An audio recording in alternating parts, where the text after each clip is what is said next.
حميم والكتاب المبين إنا أنزلناه في ليلة مباركة إنا كنا منذرين فيها يفرق كل أمر حكيم أمرا من عندنا إنا كنا مرسلين رحمة من ربك إنه هو السميع العليم رب السماوات والأرض وما بينهما إن كنتم موقنين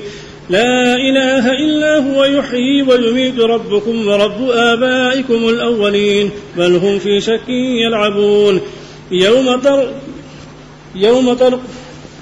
بل هم في شك يلعبون فارتقب يوم تأتي السماء بدخان مبين يغشى الناس هذا عذاب أليم ربنا اكشف عنا العذاب إنا مؤمنون أنى لهم الذكرى وقد جاءهم رسول مبين ثم تولوا عنه وقالوا معلم مجنون إنا كاشف العذاب قليلا إنكم عائدون يوم نبطش البطشة الكبرى إنا منتقمون ولقد فتنا قبلهم قوم فرعون وجاءهم رسول كريم أن أدوا إلي عباد الله إني لكم رسول أمين وأن لا تعلوا على الله إني آتيكم بسلطان مبين وإني عذت بربي وربكم أن ترجمون وإن لم تؤمنوا لي فاعتزلون فدعا ربه أن هؤلاء قوم مجرمون فأسر بعبادي ليلا إنكم متبعون واترك البحر رهوا إنهم جند مغرقون كم تركوا من جنات وعيون وزروع ومقام كريم ونعمة كانوا فيها فاكهين كذلك وأورثناها قوما آخرين فما بكت عليهم السماء والأرض وما كانوا منظرين ولقد نجينا بني إسرائيل من العذاب المهين من فرعون إنه كان عاليا من المسرفين ولقد اخترناهم على علم على العالمين وآتيناهم من الآيات ما فيه بلاء مبين إن هؤلاء ليقولون إن هي إلا موتتنا الأولى وما نحن بمنشرين فأتوا بآبائنا إن كنتم صادقين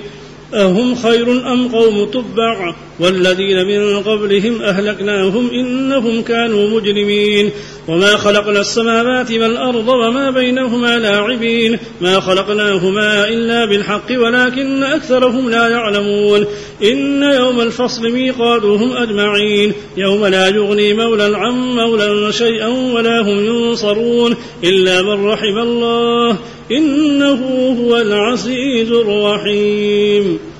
إن شجرة الزقوم طعام الأثيم كالمهل يغلي في البطون كغلي الحميم خذوه فاعدلوه إلى سواء الجحيم ثم صبوا فوق رأسه من عذاب الحميم ذق إنك أنت العزيز الكريم إن هذا ما كنتم به تمترون إن المتقين في مقام أمين في جنات وعيون يلبسون من سندس واستبرق متقابلين كذلك وزوجناهم بحور عين يدعون فيها بكل فاكهة آمنين لا يذوقون فيها الموت إلا الموتة الأولى ووقاهم عذاب الجحيم فضلا من ربك ذلك هو الفوز العظيم